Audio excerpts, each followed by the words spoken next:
Okay, so ទីបានបំពេញហើយthì còn là cú bỏប្រាchú này. Education is very important in every country because without it nó it này cái education này a country cannot develop គេថាការអប់រំហ្នឹងវាសំខាន់ណាស់គ្រប់ប្រទេសនីមួយៗហ្នឹងពីព្រោះថាបើគ្មានវាទេបើគ្មានការអប់រំទេប្រទេសមួយមិនអាចអភិវឌ្ឍបានឡើយបាទ This is because countries are made up of people and education aim to help them develop as capable individuals and responsible members of society ណែមើលច្បាស់កន្លែងហ្នឹងណានឹងនិយមន័យរបស់ការអប់រំហើយយើងអាចគិតអីផ្សេងប៉ុន្តែការអប់រំសម្រាប់ជាប្រទេសគឺអញ្ចឹងគេថានេះដោយសារថានេះហ្នឹងគឺនេះអីការអប់រំវាអាចជួយអភិវឌ្ឍប្រទេសជាតិហ្នឹងណាដោយសារអីដោយសារតែប្រទេសទាំងអស់វាជាបណ្ដុំកើតឡើងចេញពីប្រជាជនចឹងប្រទេសមួយវាមានប្រជាជនមិនចឹងណារីឯការអប់រំមានគោលដៅនៅក្នុងការជួយមនុស្សទាំងនោះជួយមនុស្សទាំងនោះគឺអីជួយមនុស្សទាំងនោះដើម្បីអភិវឌ្ឍឲ្យคล้ายទៅជាមនុស្សដែលមានសមត្ថភាពមនុស្សដែលមានលទ្ធភាពធ្វើនេះធ្វើនោះបានហើយក៏ជាសមាជិកដែលមានការទទួលខុសត្រូវក្នុងសង្គមដែលពួកគេរស់នៅសង្គមដែលពួកគេរស់នៅគឺប្រទេសគេហ្នឹងឯងចឹងណាគឺប្រទេសគេហ្នឹងឯងអូខេគឺប្រទេសគេហ្នឹងឯងអញ្ចឹងការអប់រំហ្នឹងជួយធ្វើឲ្យមនុស្សមានទាំងសមត្ថភាពហើយអាចចូលទៅក្នុងសង្គមហ្នឹងបានដោយមានការទទួលខុសត្រូវទៀតយើងចូលរួមក្នុងការគោរពច្បាប់គេអប់រំយើងចេះគោរពច្បាប់មិនចឹងណាគេចេះឲ្យយើងហ្នឹងចេះចូលរួមក្នុងការលើកកម្ពស់ប្រទេសជាតិស្រឡាញ់ជាតិហ្នឹងជាគោលដៅបាទក៏ប៉ុន្តែទន្ទឹមគ្នាហ្នឹងគឺគេឲ្យយើងហ្នឹងមានទាំងសមត្ថភាពមានទាំងអេរិយាបថដែលអាចចូលទៅក្នុងសង្គមបានអញ្ចឹងពីរហ្នឹងសំខាន់អាចយកសមត្ថភាពទៅប្រកបរបរចិញ្ចឹមជីវិតរស់នៅថ្លៃថ្នូរសមរម្យថ្លៃថ្នូរបាទតែប្រទេសជាតិមួយដែលមានប្រជាជនរស់នៅបានមានជីវភាពល្អប្រទេសហ្នឹងរីកចម្រើនហើយប៉ុន្តែប្រទេសហ្នឹងអត់មានការអប់រំគាត់ប្រជាជនគ្មានចំណេះជំនាញច្បាស់លាស់ហើយមិនគោរពច្បាប់មិនធ្វើតាមតែអ្វីដែលជាការណែនាំមកឬមួយក៏វាធ្វើឲ្យរញ៉េរញ៉ៃក្នុងសង្គមហើយប្រទេសនឹងអភិវឌ្ឍមិនកើតនៅក្នុងនេះណា So every country is different however so every country includes our own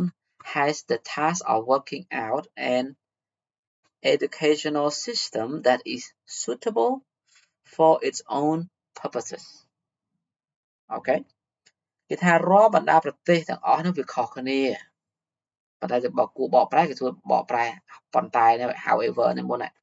ក៏ប៉ុន្តែប្រទេសនីមួយៗវាខុសគ្នាហើយដូច្នេះហើយប្រទេសនីមួយៗនោះរាប់ទាំងប្រទេសយើងផងមានភារកិច្ចកាតព្វកិច្ចកិច្ចការនៅក្នុងការរកឲ្យឃើញបង្កើតនៅប្រព័ន្ធអប់រំមួយដែលវាសមស្របជាមួយនឹងគោលដៅនៃប្រទេសយើងណាឧទាហរណ៍ថាប្រទេសយើងចង់បានអីចង់បានបើយើងបើវចនារបស់ជាតិសាសនាព្រះមហាក្សត្រអញ្ចឹងចង់បានប្រជាជនដែលចង់បានប្រទេសដែលមានដែលការឲ្យផ្ដល់តម្លៃទៅលើជាតិទៅលើសាសនាហើយនឹងព្រះមហាក្សត្រអញ្ចឹងគាត់ត្រូវតែបង្កើតប្រព័ន្ធអប់រំមួយនៅក្នុងការអប់រំឲ្យដឹងថាគាត់ណាត្រូវឲ្យតម្លៃទៅលើចំណុច3នេះសំខាន់ឧទាហរណ៍អញ្ចឹងបើសាសនាយកអីយកព្រះពុទ្ធជាគោលឧទាហរណ៍អញ្ចឹង បាទគោរពព្រះមហាក្សត្របាទអញ្ចឹងគេថាធ្វើម៉េចបង្កើតប្រព័ន្ធអប់រំដែលវាសមស្របជាមួយនឹងគោលដៅរបស់យើងអញ្ចឹងគោលដៅចង់បានអីធ្វើតាមនឹងមកបាទចង់ឲ្យប្រជាជនទៅវត្តអាហ្នឹងអប់រំកូនសិស្សតាំងនៅទូចឡើងធំឡើងហ្នឹងឲ្យយល់ដឹងអំពីសាសនាទៅឲ្យយល់ដឹងមិនមែនបង្ខំឲ្យទៅទេណាបាទទៅយើងបញ្យល់គាត់ឲ្យយល់ហើយបើគាត់គ្រប់ត្រណាតែគ្នាយើងដឹងដែរទៅវត្តអត់ទេអូខេបន្តមកយើងវិញ various approaches can be taken but here we will approach this task in two ways គេថា various approaches នេះវិធីសាស្ត្រច្រើនខុសៗគ្នាដែលអាចត្រូវបានគេយកទៅប្រើក៏ប៉ុន្តែនេះមានទីនេះឥឡូវនេះយើងមាននិយាយអំពីតួនាទីទាំងនោះក្នុងលក្ខណៈពីរយ៉ាងទី1 firstly our pupils need sufficient knowledge about themselves and their environment to satisfy their needs and wishes ទី1ក្មេងៗនេះ pupils ហ្នឹងក្មេងៗត្រូវការចំណេះដឹងគ្រប់គ្រាន់ sufficient នេះគ្រប់គ្រាន់ឧទាហរណ៍ថាយើងចង់ទៅទិញបាយហូបពេលព្រឹកហើយដល់ពេលហើយបាយមួយពេលហ្នឹងថាអស់3000ចុះហើយដល់ពេលលក់ទៅថាអូមាន3200ដែរថា I have sufficient money មានលុយគ្រប់អាចទៅបាន sufficient គ្រប់គ្រាន់ស្មើពី enough អញ្ចឹងឈប់ប្រើពាក្យ enough ទៅប្រើពាក្យ sufficient វិញ about themselves and their environment អំពីចំណេះដឹងគ្រប់គ្រាន់អំពីខ្លួនគេហ្នឹងគឺខ្លួនឯងជាកម្ពុជាណាជាជនជាតិខ្មែរណាហើយនឹងបរិស្ថានជុំវិញពួកគេណាដើម្បីឲ្យគេ satisfy their needs and wishes ដើម្បីឲ្យគេហ្នឹងពេញចិត្តនៅអ្វីដែលជាតម្រូវការរបស់គេហើយនឹងការចង់បានរបស់ពួកគេដែរបាទ secondly ទី2 they need to develop those skills that are necessary for their development ហើយគេក៏ត្រូវការជំនាញដើម្បីជំនាញទាំងនោះដើម្បីធ្វើឲ្យដែលវាចាំបាច់ណាដើម្បីធ្វើការអភិវឌ្ឍពួកគេដែរបាទ These include such practical tasks as reading, writing, knowing how to obtain and use knowledge, solving problems of various degrees of complexities, and working or playing with other people in a spirit of friendly cooperation. កន្លែងនេះគេថាម៉េចទាំងនេះហ្នឹងគឺទាំងនេះនឹងរាប់អីគេរាប់តាំងពី skill ទាំងពីរណាទាំង firstly ទាំងចំណេះដឹងទាំងអំពីបរិស្ថានអំពីខ្លួនឯងហ្នឹងបូកជាមួយនឹងចំណេះដឹងបំណិនផ្សេងទៀតដែលចាំបាច់ចំពោះការអភិវឌ្ឍណានៅទាំងនេះពាក្យទាំងនេះមានអីចឹងរាប់បញ្ចូលទាំង practical task ការអនុវត្តដោយផ្ទាល់ក្នុងការអានក្នុងការសរសេរក្នុងការដឹងថាតើធ្វើម៉េចដើម្បីទទួលបានហើយនឹងប្រើចំណេះដឹងយើងយ៉ាងម៉េចការដោះស្រាយបញ្ហានៅក្នុងកម្រិតផ្សេងគ្នានៃភាពស្មុគស្មាញហើយនឹងធ្វើការឬក៏លេងជាមួយនឹងអ្នកដទៃក្នុងស្មារតី in a spirit of ណាក្នុងស្មារតីកិច្ចសហប្រតិបត្តិការរីករាយមិនជាមិត្តភាពក៏បានដែររីករាយក៏បានដែរអូខេឥឡូវមានប៉ុណ្ណឹង grammar ម្ដងចាប់ផ្ដើមពីឧត្តមយក D ចាយក D ហេតុអីមិនយក D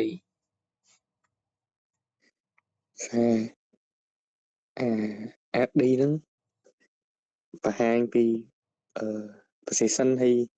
កន្លែងដែលវាមាននឹងនៅចឹង D ទៅណា D គេដាក់ថាម៉េចនេះ Sorry she can't come to the phone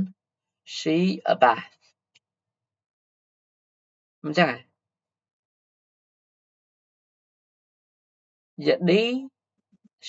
she has អញ្ចឹងហ៎ ចុះបើ A ហ៎ ហេលោកគ្រូសួរបញ្ជាក់ទេ D ហ្នឹងហ៎ចង់និយាយ D ហ្នឹងអញ្ចឹងហ៎ បើយកដែរ អូខេនិយាយទៅដែរចម្លើយដែលត្រឹមត្រូវយើងមើលស្ថានភាពយើងស្ដាប់មើលថាឥឡូវអ្នកដែលនិយាយថាអូសុំទោសគាត់អត់អាចមកនិយាយទូរស័ព្ទបានទេគាត់ងូតទឹកគាត់កំពុងងូតទឹកឬគាត់ងូតទឹក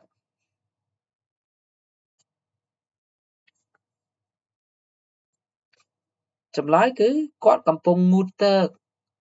ទៅច្រឡំថាលោកគ្រូអាហ្នឹង have ប្រើកំពុងបន្តបានដែរ have มันអាចប្រើនៅក្នុងកំពុងបន្តនៅក្នុងតែករណីដែលយើងនិយាយថា have ហ្នឹងមានន័យថា own have នេះមានន័យថា own something មានជាអ្វីមួយជាកម្មសិទ្ធិអាហ្នឹងប្រើកំពុងបន្តអត់បានទេតែបើសិនជា have មានន័យដទៃក្រៅអំពីមានជាកម្មសិទ្ធិដូចជា have មានន័យថាហូបបាយអីនោះ have dinner ហ្នឹងយើងប្រើ have យើងអាចនិយាយថា I am having dinner I am having breakfast មិនចឹងអាហ្នឹងបានដែរហើយដូចគ្នាអញ្ចឹង she's having a bath គាត់កំពុងងូតទឹកណាកំពុងងូតទឹកហ្នឹងមិនមែនកំពុងមានទឹកឯណាមិនចឹងហ៎មិនមែនមានជាកម្មសិទ្ធិទេអូខេឧទាហរណ៍ she is having a meeting គាត់កំពុងជួបគ្នាណា she is meeting someone អញ្ចឹងណាអាហ្នឹងបាទឧត្តម you get it បាទ okay be careful number 2ដៃគើ យក A are you sure ហេតុអីមិនយក A ណា ដូចថានឹងរឿងធម្មតា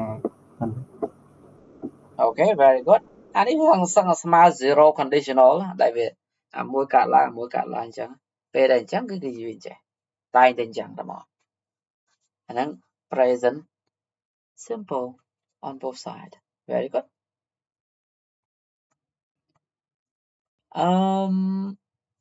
number 3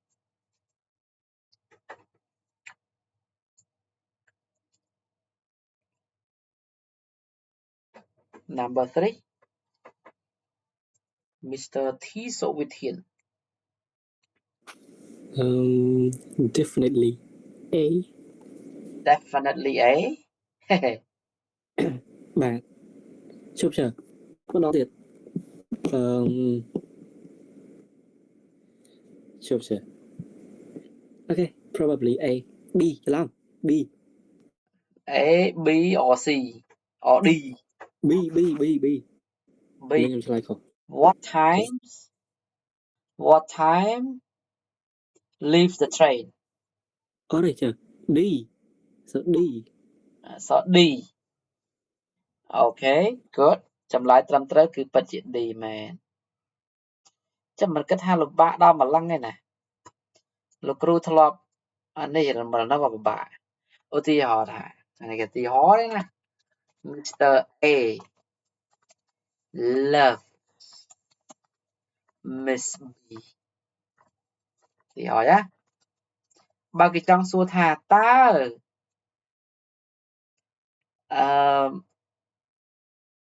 អ្នកណាគេ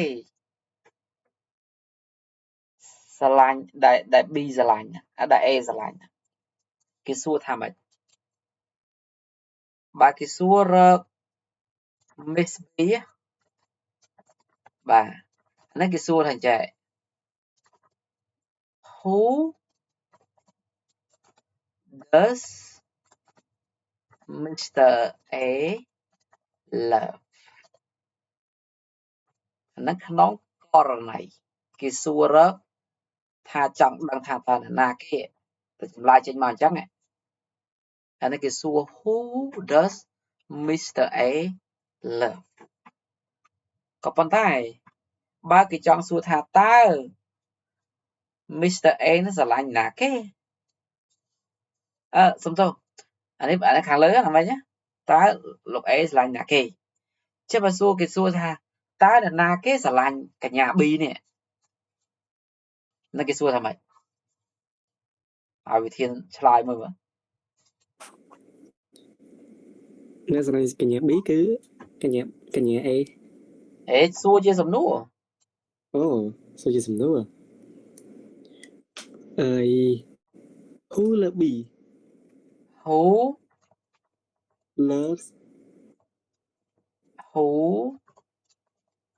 loves B Miss B ចឹងណា love មានអីហ่ะ why not បាទ why not មានចឹង អូខេគ្នាយើងដទៃទៀតមានការយល់ឃើញយ៉ាងម៉េចដែរមិនដែរតាក់គេណា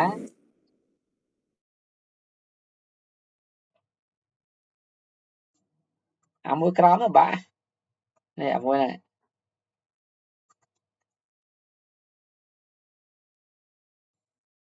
សាក់គេណាឯកភាពឬមួយក៏មានចម្លើយផ្សេង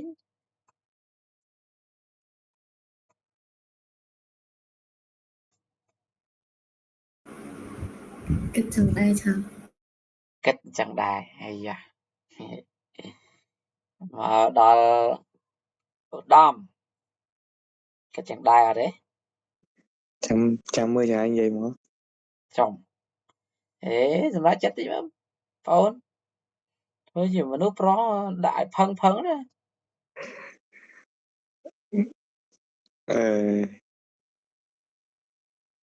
មានតែមាន មានអីគេមានអេ មានអេតម្រងសំណួរហ្នឹងត្រូវហើយសួរចឹងត្រូវហើយ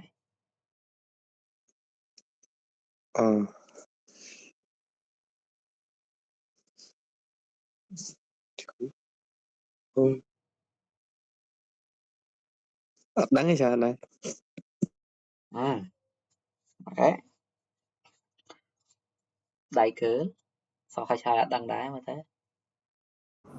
ដឹងដែរចា៎ ធ្វើគូទាយបានហ្នឹងមើលទៅអូខេចម្លើយគឺត្រឹមត្រូវរបស់វិធានណា Who loves Miss B ដូចជារបស់ស្របមួយចឹងដាក់សញ្ញាសួរប៉ក់អញ្ចឹងពេលណាដែលគេសួរនេះសួរជារបស់សំណួរហើយពាក្យសំណួរនឹងคล้ายជាប្រធានណាគឺជាប្រធាននៃរបស់សំណួរហ្នឹងគឺទៅសេដូចជារបស់ស្របអញ្ចឹងហើយគាត់ដាក់ជាសញ្ញាសួរមកចប់ឧទាហរណ៍គេសួរថាឥឡូវគ្នាយើងកំពុងរៀនមិនអញ្ចឹងហ៎ឧទាហរណ៍ we are studying ឧទាហរណ៍មិនអញ្ចឹងហ៎គេចង់សួរថាតើអ្នកណាកំពុងរៀនគេសួរថា who are ប៉ុន្តែទូទៅគេអត់ឲ្យប្រើ who are ទេ who is studying គេចាត់ទុកថា who នេះជា singular ឃើញទេបាទជាបើគ្នាយើងធ្លាប់ជួបកន្លងមកសួរថា what happens មិនអញ្ចឹងហ៎ឬមកក៏ what's happening មិនអញ្ចឹង what happens what's happening វាស្មើ something is happening មិនអញ្ចឹងហ៎ something is happening something happened ហើយគេចង់ដឹងថាតើអីគេដែលកើតឡើងឧទាហរណ៍គ្រោះថ្នាក់ចរាចរណ៍ហើយឃើញមនុស្សជុំវិញណាយើងមិនសួរថា what happened មិនអញ្ចឹងហ៎ស្អីគេកើតឡើង something happens and you want to know what happened okay clear everybody any question for clarification elaboration ពាក្យល្អ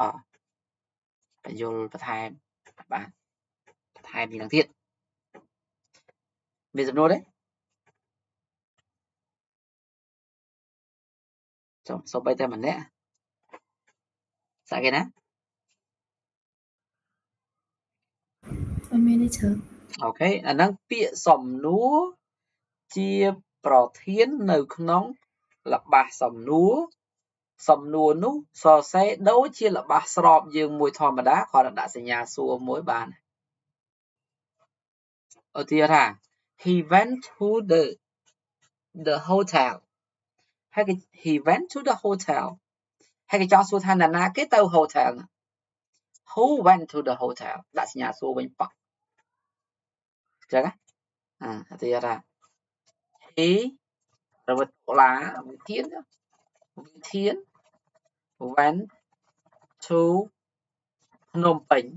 chẳng hạn cho số than là na cái tàu Phnom Penh thì tàu chứ who went to Phnom Penh ok Mr. Mooney is teaching hay cái trong số than là na cái vùng biển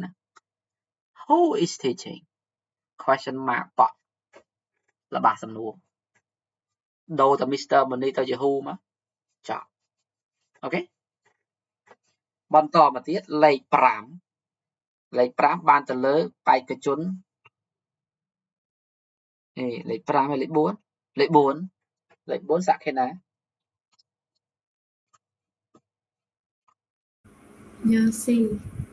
giờ Cนี่คือปัจจิตรำเตา get everyone in the family get somebody to do something นะตัวพรงว่าเวีย get somebody to do something สนาสมอันนั้นไม่ได้ធ្វើអីមួយលេខ5ឧត្តម B giờ B ហេតុអីមិនដាក់ B សារតែអារឿងហ្នឹងកើតមុនរឿង កើតមុនដៃរបស់ក្មេងហ្នឹងវាហើមដោយសារតែគាត់ដោយដើមឈើដោយមួយទៀត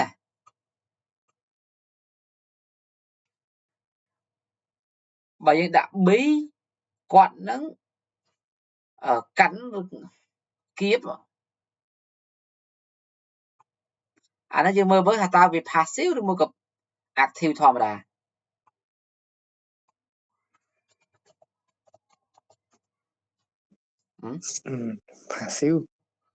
passive អូបាទមុតមកពាក្យ sting stang អត់ដឹងចម្លើយទេអត់ដឹងចម្លើយទេចម្លើយគឺ had been stung បាទមុតបាទអញ្ចឹងដៃគាត់ហើមដោយសារតែគាត់នឹងត្រូវបានមុតដោយដើមឈើមែកឈើដើមឈើហ្នឹងវាធ្វើឲ្យគាត់ហ្នឹងមុតបាទអញ្ចឹងមិនមែនគាត់មុតខ្លួនគាត់ទេណាដើមឈើមកប៉ះគាត់ឲ្យមុតទេអូខេបន្តមកទៀតលេខប្រមាណលេខ3 part 3បាទ part 3 vocabulary អញ្ចឹងមកដល់ Digel មិនអញ្ចឹងលេខ1 what time is it it's 6ដែរ B បាទ B យក B ឆ្លើយថា B គឺពិតជាចម្លើយមិនខុសទេ a quarter ពាក្យ quarter នេះគ្នាយើងរៀនគណិតវិទ្យាស្គាល់រង្វង់មិនអញ្ចឹងទេក្នុងមួយរង្វង់វាមាន4ចំណែកក្នុងមួយចំណែកស្មើនឹង1 quarter ហ្នឹងហើយ1 quarter 1 2យ៉ាងមក3ហើយអានេះ4ចឹងតាអានោះ quarter ចឹងដល់ពេលនាឡិកានេះគេគិតថានៅ quarter ដែរ quarter 15បាទនេះ15មកដល់នេះ30មកនេះ45ហើយយើងធ្លាប់រៀនប្រើអីគេធូខ្វះផាសលើសនោះផាសបានន័យថាផុតពីម៉ោង6អញ្ចឹងយើងអាចប្រើពាក្យជំនួសឲ្យពាក្យ15ទៅជា a quarter បាទ a quarter past 6ឬមួយក៏ a quarter បើគេអាចប្រើដែរ a quarter to នេះបើថាម៉ោង6:45ឧទាហរណ៍បើនេះម៉ោង6:45អាហ្នឹងវាទៅជា a quarter to 6វិញអាហ្នឹងអញ្ចឹងនៅភាសា45វាស្មើវាថា15ទៀតដល់ម៉ោង7បាទដល់ម៉ោង7អញ្ចឹងណាអូខេលេខ2ធីសុវិធានណា thi sự vị thiên dược đi teacher វិធានយក D teacher ចំ teacher មាន D ទៀត went out បានទេ went out ba teacher bạn ở bên đây thaយើងđi hang out ដែរ អូ យើងក្រៅ លើចេះ hang out ទៀត went out គាត់ទៅក្រៅឯងតែបើពាក្យ hang out ទៅក្រៅហើយចំណាយពេលមកម៉ោង2ម៉ោងនេះមិនត្រឡប់មកវិញណាអាហ្នឹងគេហៅ hang out អត់ទេខ្ញុំទៅក្រៅពាក្យបើសិនបើលោកគ្រូវិញគាត់ថាពាក្យថា went out នេះសឹងតែពាក្យគេលែងសូវប្រើព្រោះសម័យឥឡូវតែចេញក្រៅផ្ទះហើយមិនមែន10 20នាទីត្រឡប់មកវិញទេទៅផ្សារ Eon អីចឹងទៅឬមួយទៅផ្សារ Chipmunk Mega Mall អីចឹងទៅចំណាយពេលមិនតិចទេមកត្រឡប់មកវិញព្រោះមានរឿងត្រូវធ្វើព្រោះឥឡូវវាច្រើន mall កាលមុនគាត់ផ្សារទូចមួយបាទផ្សារសូរិយាធំជាងគេដំបូងគេកាលពេលហ្នឹងតែហ្នឹងរៀងយូរបន្តិច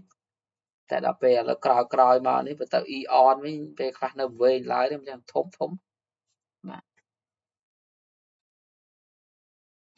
អូខេលេខ3សាក់ខេណា Your resign យក resign មិន resign គេអាន resign ប្រែមកថាលាលែងពីការងារ sign again ណាបាទ resign I don't like my job very much I'm going to resign and look for another one ខ្ញុំនឹងលាឈប់ពីការងារអានេះ I'm going តាំងចិត្តតែខ្លួនឯងទេ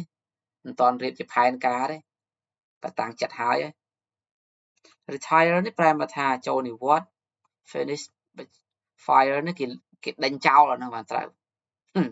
you are fire អ្នកខ្ញុំទៅឈប់ពីការងារដេញចោលហើយ finish គេអត់ប្រើទេ retire នេះចូលនិវត្តន៍កម្រមនុស្សសម្រាប់ចិត្តចូលនិវត្តន៍មុនអាយុជាពិសេសនៅស្រុកយើងទៀតyour father's brothers okay next back to ឧត្តមយក B ចឹង យក B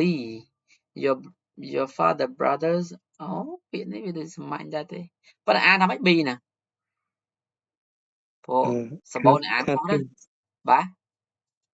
cousin ខុសមែន cousin អូខេ check បន្តិចឲ្យ cousin លោកគ្រូក៏ធ្លាប់អានខុសដែរលោកគ្រូសួរដោយសារតែដឹងថាមានមនុស្សច្រើនដែលអានពាក្យហ្នឹងខុស cousin អូខេ cousin អត់ cousin ទេហើយលោកគ្រូធ្លាប់អាន cousin ដែរហើយលោកគ្រូមកពីស្រុកហ្នឹងលោកគ្រូដឹងអូខេលេខ5ចុងបញ្ចប់នៅរាត្រីនេះគឺដៃគឺ